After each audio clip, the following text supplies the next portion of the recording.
I just received a massive care package from the Action Army company. This should have a replica that I've wanted to review for a very long time. Also a ton of upgrades for it for a new series I'm starting.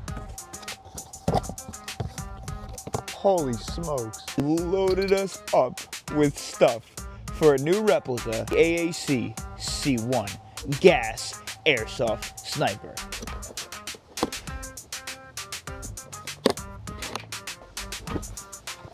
Oh, wait, hold on. Another upgrade. Like I said, this was kindly sent to me by Action Army to test out for you guys on my channel, and a bunch of upgrades for a little series so I could showcase this beast.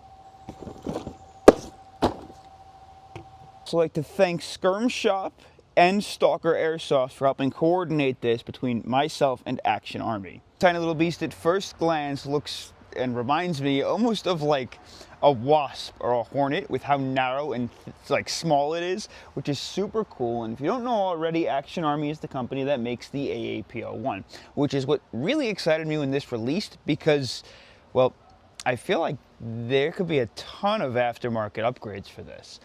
This is the most unique sniper on the market, and the reason being is because not only is it gas powered, CO2 powered, but you can also convert it to a Springer, and it's completely VSR-10 spec from my understanding. Go into the functions and I try and figure out how it works. We kind of just take a look at the body. The body is a plastic or some sort of polymer. It is rock solid with zero bend and wiggle. Nothing seems to be wobbling or rattling when I move it around. It just feels solid in the hands. The stock is super duper thin with a little rubber butt pad on the back, and it looks like we have a QD sling point on the left and right side, so huge props to Action Army for giving us the ambidextrous sling point. The grip is very small, a little odd in the hands, it's a little bit thick on the back, but I can get used to that. You almost have to, like, I guess, open hand grip it with those 3 fingers. But that, again, that's not really a problem because you're going to be lifting your hand off the trigger or off the grip really, really quickly over and over and over again. I do wish there was some stippling here, but if this is rock solid and there's nothing inside of it like internals, I might even try and stipple just this portion of the grip at some point throughout the upgrade series. What does this do? Oh, that's a safety. So you press this down and the trigger doesn't move, and you press it up, it locks in place, and the trigger does move. That's cool. Your bolt handle locks up and down. It's very reminiscent of like the VSR or like those Novrich bolts, so that's really cool. On the underside, we have the mag. You can see it's the VSR-10 style mags. And then a bipod attachment, more slinger points up on the right and left, which is really cool. There is some grip on the sides here, which is nice. It's like a nice little sandpapery textured grip. I kind of wish that would move down this way also. The big elephant in the room is the barrel. The barrel like comes into like this small thin point. Not my preferred design choice, but it's unique, it's different, and I kind of like that. It's got like an air rifle look to it. I think what I might try and do is create some sort of an over barrel like suppressor that covers the outer barrel and makes it look a little bit chunkier in the front, because I think that would be kind of cool. We've got our iron sights up in the front. These are the fiber optics, kind of like the AAP-C1. And something really interesting is the other iron sights are in the middle of the replica, up in the front, in front of the bolt. That's kind of odd. Usually they're back here, but that's cool. Your hop up is your standard lever.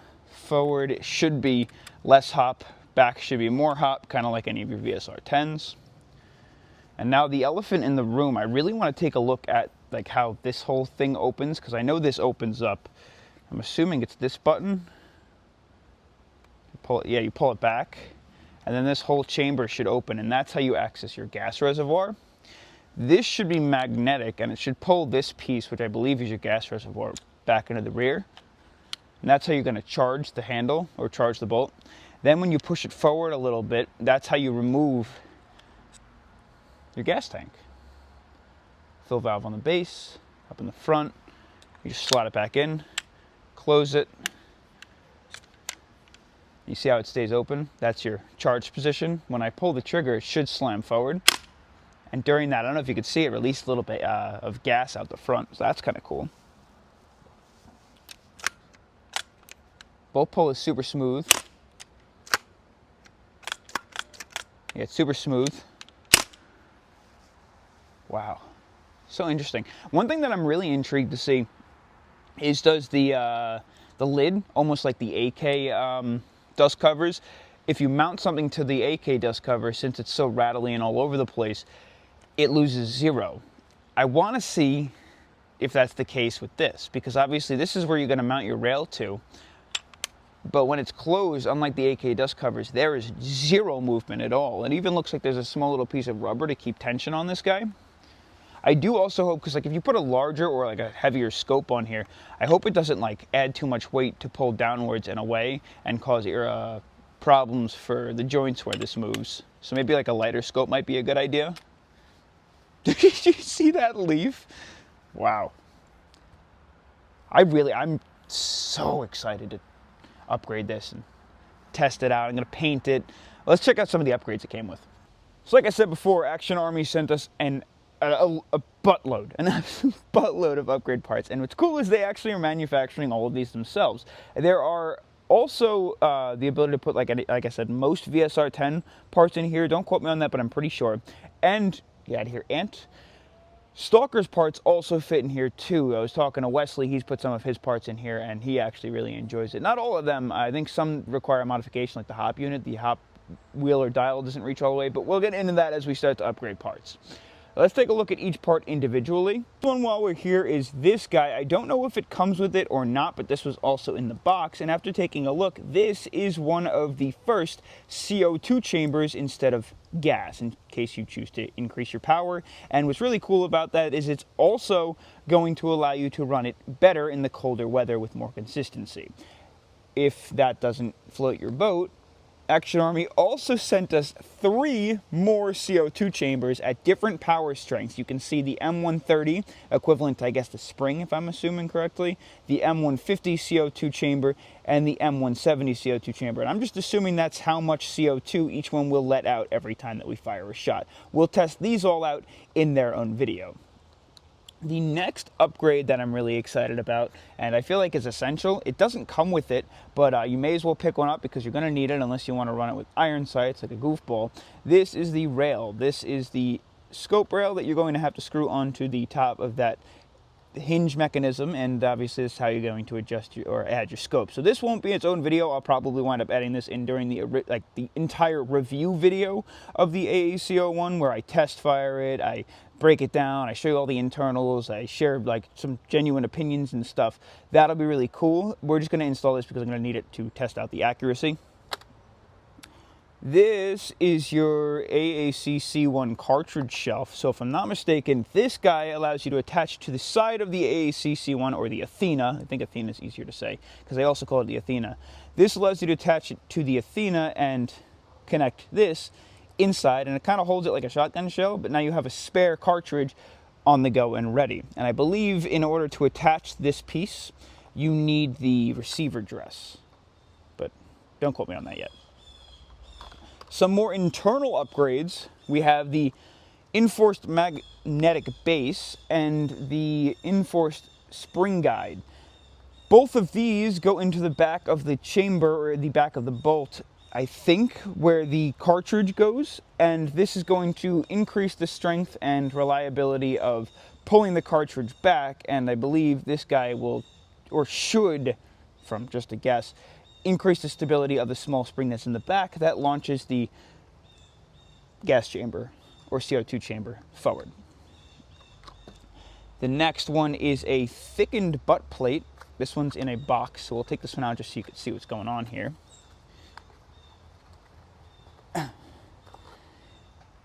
Just a little upgraded, larger butt plate for comfort. I think it looks kind of cool, and I believe it extends itself a little bit lower than the standard butt plate, so the actual butt pad will be larger, longer, and wider.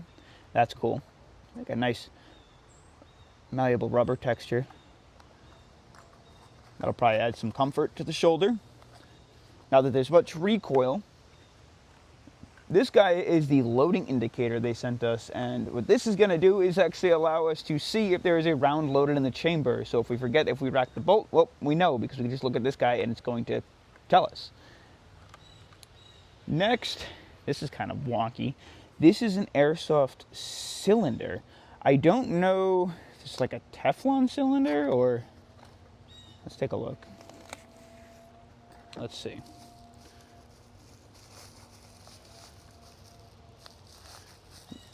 It's solid. No, no way! Oh my! This is the Springer upgrade. This is how you turn it into a regular Springer. They already set it up. It's got a piston, a nozzle, a guide rod, a spring in there all ready to go. Oh my God. So in a whole episode, I could show you me turning this thing into a Springer. I wasn't sure I was going to do that. I'm probably going to try and primarily run it as a gas replica because it'll be the only gas sniper that I have, and I'm really excited about that. That's like my biggest selling point with this one. But, oh, that's cool. That's going to be in its own video also. And then the last one is the quick pull bolt handle.